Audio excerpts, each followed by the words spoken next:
California, one of the most beautiful states in the country, from its stunning coastline to its world famous cities. But politically, it's a different story. We're going to look at California this morning, who's the problem and who's stepping into races to solve the problem. We begin with Gavin Newsom, the main problem: homelessness in the state, fraud, illegals, protecting transgenders. The list is long. And standing beside him, his wife, Jennifer. She says she's not the first lady of California. She calls herself the first partner because, she has to be gender neutral. And in the Newsom household, behind closed doors, their kids can't watch anything on TV that slightly projects common sense. And now they want to target young boys. Watch. Boys, we all know, I think, or increasingly are realizing that boys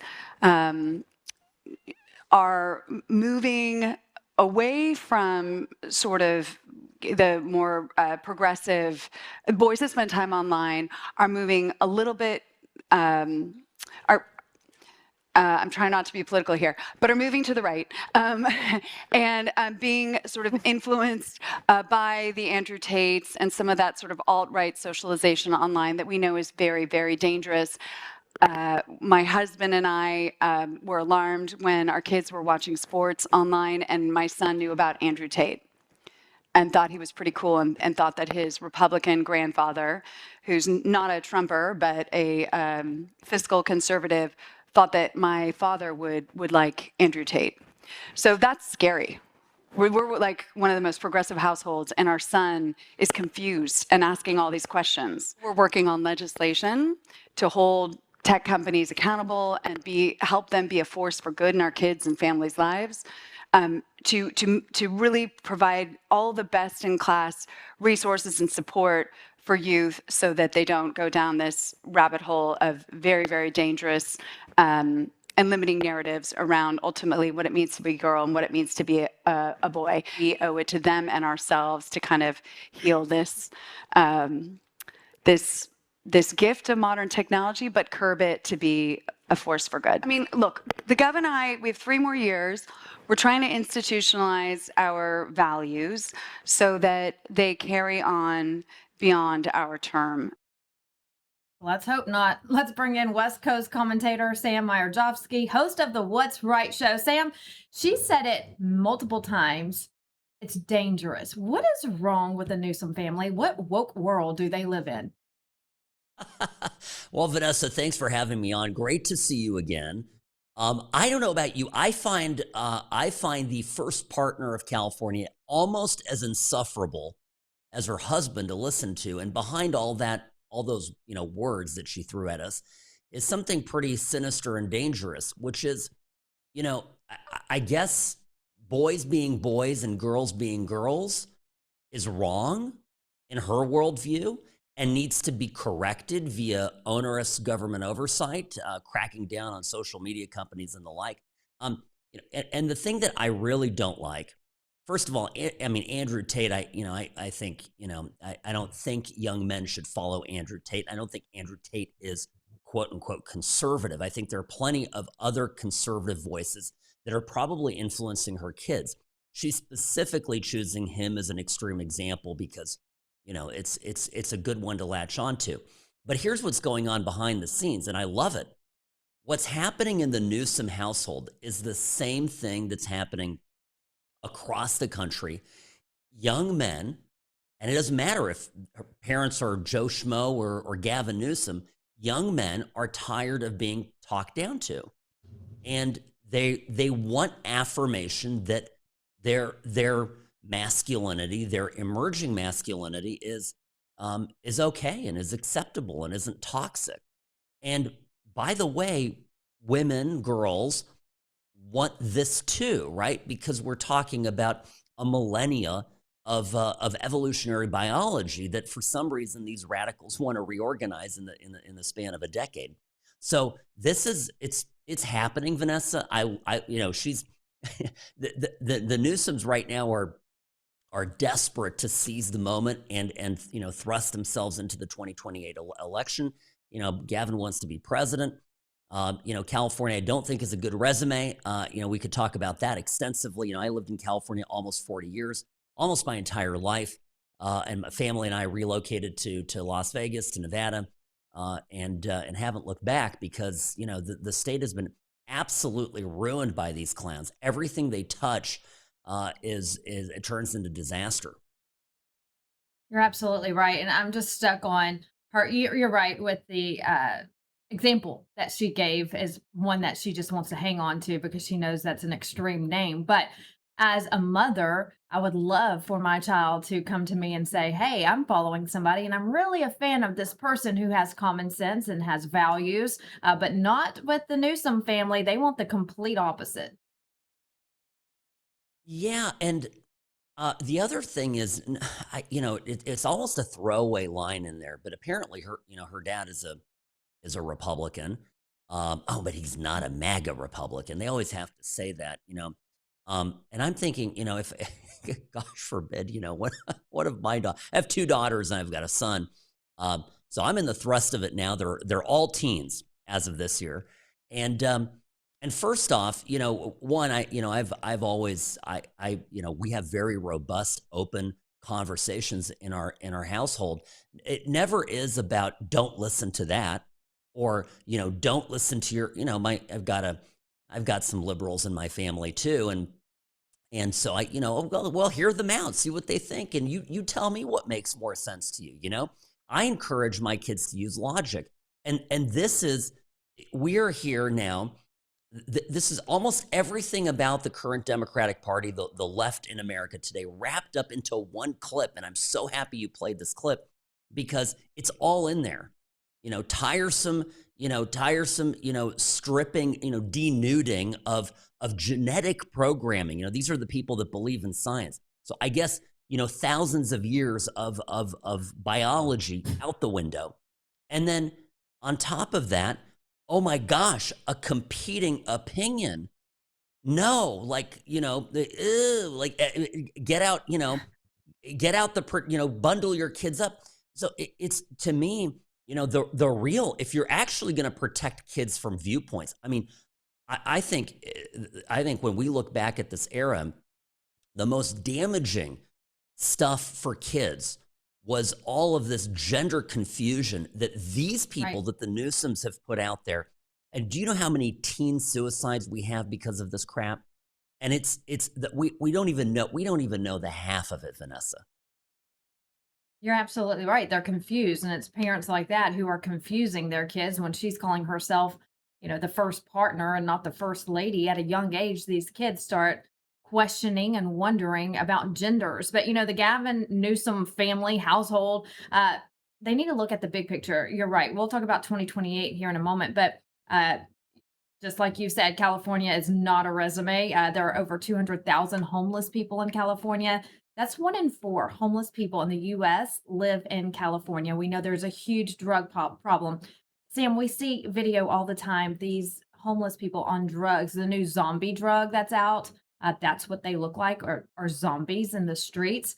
It's a sanctuary state. All illegals are welcome under Gavin Newsom. The Newsoms support men and women's restrooms and in women's sports, and they're wanting to start brainwashing boys at a young age. Typical liberal mindset to go after our youth. So everything that they're doing wrong, they want to brainwash our children to thinking the same way. Yes, you're absolutely right. So I always think about, that by design, California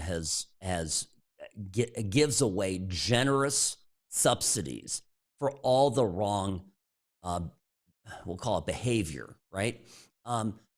And what I mean by this is, the system produces a result, and what you pay for, what you subsidize, you will encourage and get more of, right? So you mentioned specifically there, illegals, it's a sanctuary state, and you mentioned the homeless. Well, those are two groups that have been encouraged to flock to California. They're given huge benefits there. They're given subsidies. They're given, the red carpet is rolled out for them. So California is attracting problems, and we're talking about homelessness, from all around the country. We're talking about illegal immigration from all around the world. And the result is the state is broke in spite of the fact that it taxes people to death. And you know, and functionally, great American cities like Los Angeles and San Francisco have devolved into public toilets where you're afraid to go out. You know, I always love this story because I still have plenty of friends in California, and they kind of tease me about moving to Vegas because, you know, well, you to go to a restaurant, you got to walk through a casino. And I go, what are you talking about, Mr. LA guy? When you go to a restaurant, you have to walk through a public toilet. And then when you Yeah. get to that restaurant, you're worried that you or your wife's, jewelry or wallets are going to get robbed at gunpoint. I don't have those concerns. I mean, we're a law and order state. We got a Republican governor. We have a Republican sheriff. We arrest people for crimes. We prosecute them. We put them into jail. Like, what it's the simple stuff, right? So they've encouraged the homeless to come. They give them enormous subsidies. They then encourage the same for illegals, right? They then don't prosecute for crime. So that's another behavior that is subsidized in a manner of speaking. And and I'm looking at it as a lawyer. I'm a practicing attorney, still in California, but mainly in Las Vegas now. And I look at this and I go, it's all a matter of law and order and enforcement.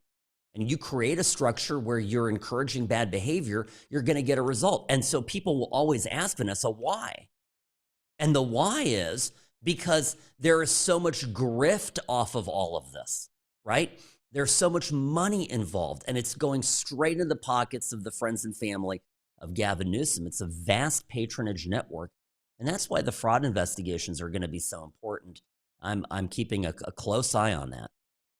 Yes, absolutely. A lot of fraud coming out of there. President Trump and his administration have been saying in the billions. So absolutely, we're keeping an eye there. But don't California our country. We do not want the entire country to be like California. Now, when it comes to the weather and the scenery, absolutely, but not politically. There's been a lot of talk and rumors about Gavin Newsom possibly running in 2028. What are you hearing? Well, Gavin has been preparing for this for the last 15 years of his life. And this is his moment. So my very important thing to say here is it is 100% a go. Now, what is interesting is, I don't know what your impression is of this, but I don't know if it's going that well. Like he's kicked this race off. He was supposed to be the anointed front runner. And the polling shows it's kind of all over the place, but Kamala Harris is still pretty strong. And what did she do? She launched a silly website and continues to make an occasional appearance and deliver a word salad. Meanwhile, Newsom And a book tour that no one showed up for. Right. I know I have a bias, right? And I'm very open and transparent about that bias, but I don't think, like, objectively, she is not a good candidate, right? And she completely bombed on the national stage. And yet she is still polling ahead of Gavin Newsom. Why do you think that is? Because I think that Newsom has, everywhere he turns, he makes terrible mistakes. And his wife, by the way, back to her, she's not helping. Did you see that San Quentin thing where all this stuff is resurfacing, all the nonsense? A few years back, she met with prisoners at San Quentin, and she relayed the story of how she was in a golf cart and rolled over her sister. They were both very young kids. By all accounts, a tragic accident. And she was trying to relate to these convicted murderers, hardened men who have done terrible things. And she's telling him, well, you guys were probably, you guys made some mistakes here. You made there were accidents too, I just, I was able to get out of it because of my privilege. And when you say don't California, my country, I'm with you on that. Imagine if it becomes the policy of the government of the United States to look at first degree murder as some sort of hapless accident, and these criminals being actually victims of circumstance. Terrible. Absolutely terrible. And also, you were talking about some examples. We could go on all day about the dumb things Newsom and his wife say. And one of the ones that comes to my mind, Sam, is when he was on stage in front of a minority crowd and says, "I'm just like you. I didn't do well in school, and I can't pass a test, and I can't read." What?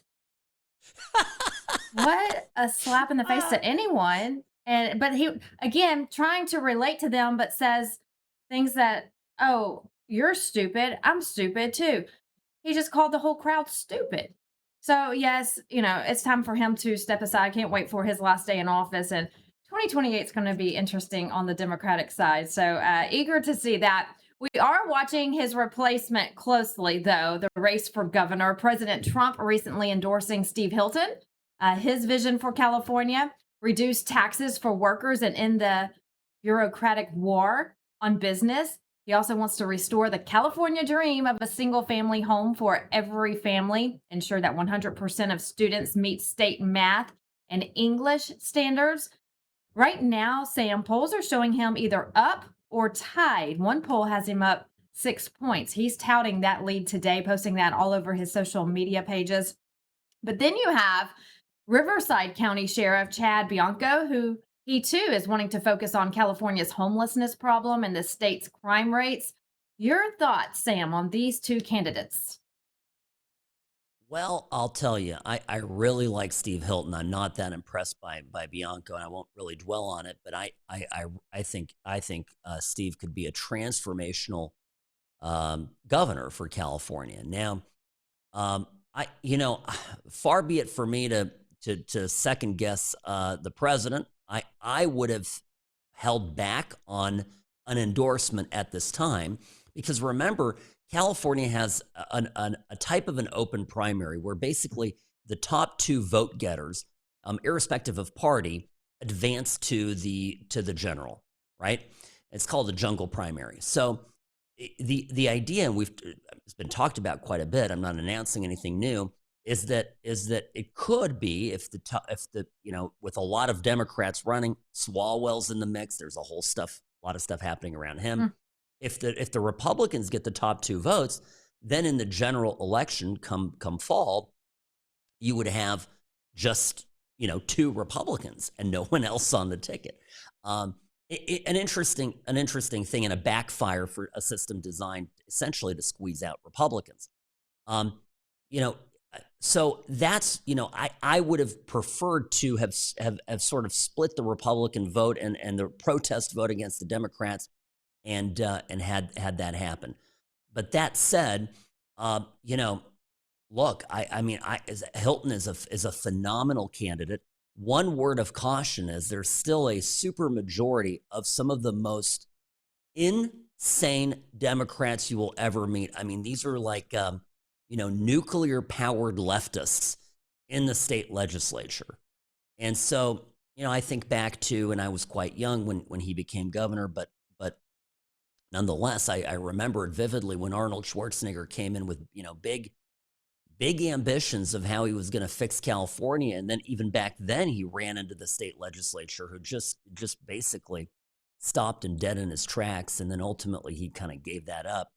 But I'll tell you, in Nevada, we've got a Democrat, almost a super majority of Democrats in the legislature. And one Republican governor was able to act as a bulwark against their insanity and keep it all in check.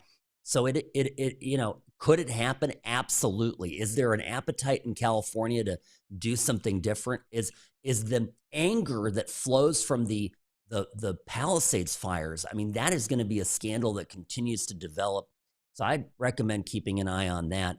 A lot of stuff happening in California, and hopefully, all for a better future. I'm glad you brought that up, because I wanted to talk about LA today. The city of Los Angeles, city of angels. Former reality star Spencer Pratt, running for governor there, he is talking about bringing back common sense. He has been very vocal since the fires, because he and his wife Heidi, who you know from The Hills back in the early 2000s, they have been, very vocal on social media. They documented their journey. Their house burned down. They talked about how they fled to a family member's house. Heidi would cry with her babies, asking her mommy what's wrong. And then Spencer just pretty much took off from there. After the series of The Hills back in the early 2000s, they were still popular, but now they've really, since they're vocal politically, he more so than she is. They've both really taken off. He has gone to Washington D.C. and spoken to Congress, and now he's running for governor there. He wants to bring back common sense. I'm sorry, mayor there. He wants to bring back common sense. Let's listen to what he had to say. Yeah, to be clear, no fentanyl in the streets, no fentanyl at the parks, no meth, no drugs in front of our kids anywhere. When I'm mayor, all the laws that exist will be enforced, period. I'm not creating new laws. Thankfully, these lovely Democrats in power have made enough laws that I'll be able to enforce everything I need to do. It's very simple. If you're torturing and abusing dogs, jail. If you're doing drugs and you're not a criminal in the sense, even though that's a crime, but you're not hurting anybody but yourself, we're going to get you mandatory treatment. And we're going to make sure you actually have opportunity by getting sober versus just giving you a $750,000 bed that you don't care about sleeping in because you're on fentanyl and you're going to be in the little fentanyl upside down zombie hang, and that's your bed.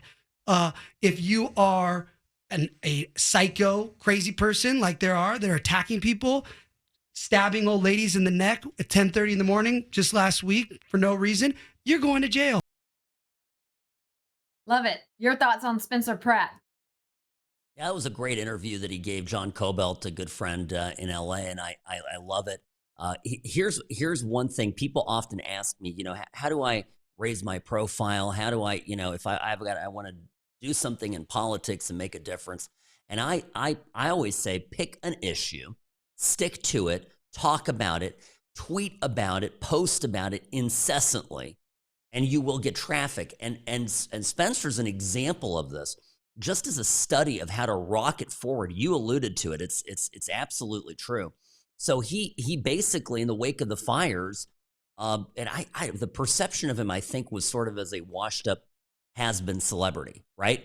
But after the You're fires, absolutely right, because I wasn't really a fan during The Hills. I was not a really big fan of Spencer. Heidi, yes, but not really Spencer. And then I saw him step forward, and I was like, wow, I like this guy. He's fighting for, because you remember during the fires, they didn't have water in the city, right? For the firefighters to fight these fires. And so that was his first real post was, hey, where's the water? Why is there no water here for firefighters to put out these blazes that are just torching and burning down our neighborhoods? And you're right. He stuck with that one message, and then it just took off to where we are now. So I think that is, a great message for anyone who wants to get involved and fight. Find your one main concern that concerns you and your community and just fight for that. Absolutely true. And he's done it. And, and people were just thirsty for someone to come in and bring it. Because, if you think the state of California is so poorly run, LA is even worse. Look at that moron mayor that they have. Barely string a sentence together without reading from a note card. He's a complete idiot. I mean, and I don't even know what you guys are doing out there in Los Angeles. You ought to be embarrassed by yourselves. A great city with so much potential that got created out of nothing, and you are destroying it. You got handed this beautiful place. I was telling you this during the break. If the Democrats could control weather, they'd find a way to screw that up too. I mean, the California with the ocean, with the mountains, with an incredibly fertile Central Valley, rivers, lakes, everything that it has it made in the shade, ports, oriented on the Pacific Rim. I could go on and on of the natural abundance that is in California, and the Democrats have squandered this at every chance that they get. So I wish Spencer Pratt all the luck. I think he has a chance because he's saying he's a younger guy. He's not stuffy. He's not your typical, Republican in a suit. He's not Rick Caruso, who's just a I mean, a very talented developer and a smart guy, but is a political loser, and he needs to disappear. He's just he's a sorry sack of opportunistic, you know what? And I'm so disappointed in him. And but he came close to winning against the abomination that's mayor now. So I think Pratt really can take this home and hopefully clean up the city. He's real, and that's why people love him. But he's also, a person who became famous off a reality show. But it's not just that. You have Halle Berry. You have more celebrities coming out tired of the Newsom reign there in California, and they're seeing what he's doing. For the longest time, Sam, celebrities, actors, actresses couldn't come out and say things like that because they wouldn't get work. They wouldn't get a job in Hollywood. But now you're seeing more of that. And so when you see these famous people come out supporting MAGA, supporting President Trump, supporting conservative values, then the people who follow these celebrities and look up to these celebrities, they start changing their tune. I've never given up on California. I've spent a lot of time on the West Coast during the campaign trail. There are so many conservatives in California. And so I would just always tell them, I have my eye on you. Don't give up. Keep up the good fight, because there are so many good conservative people in the state of California. The most brilliant thing that Trump did in 2024 was hold rallies in California.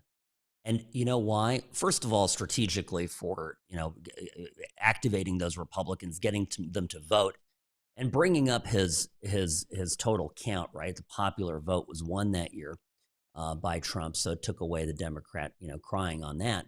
But the other reason is that it activated, kind of reactivated, and it sparked this, the kind of some pride in Republican circles, and I know you were observing that and following that very closely. A great move. It will go down in history books as one of the turning points in California. And I would also add the fire up in the Palisades was such a catalyst to waking up. What do we call them in politics? We call them normies, right? People who don't follow politics that much, who probably, because it's feelings, lean center left, but really haven't thought about things. And all of a sudden, they're like, my house burned down, or my neighbor's house, or my neighborhood's gone. Like everything that I had is gone. Even if because in the Palisades, even if your house is still standing, your neighborhood is like vanished. So with your neighborhood gone, your whole, the just everything that you had is not the same. And so they started thinking, well, why did this happen? I pay all this money in taxes. We have these reservoirs. They were empty. Why did they drain the water into the ocean? Because of a little fish or a little toad or whatever the hell that was. The environmentalists. Oh, and they start thinking about it. So Vanessa, to your point about not giving up on California, we shouldn't. You're absolutely right. And because I think people are coming around, and whether they're revealing their true feelings, I don't know, Halle Berry, maybe she was a closeted, MAGA supporter all this time, or they're just coming to their senses and starting to adjust a little bit and realize that the people that they supported politically are complete losers and actually cost them everything in their life.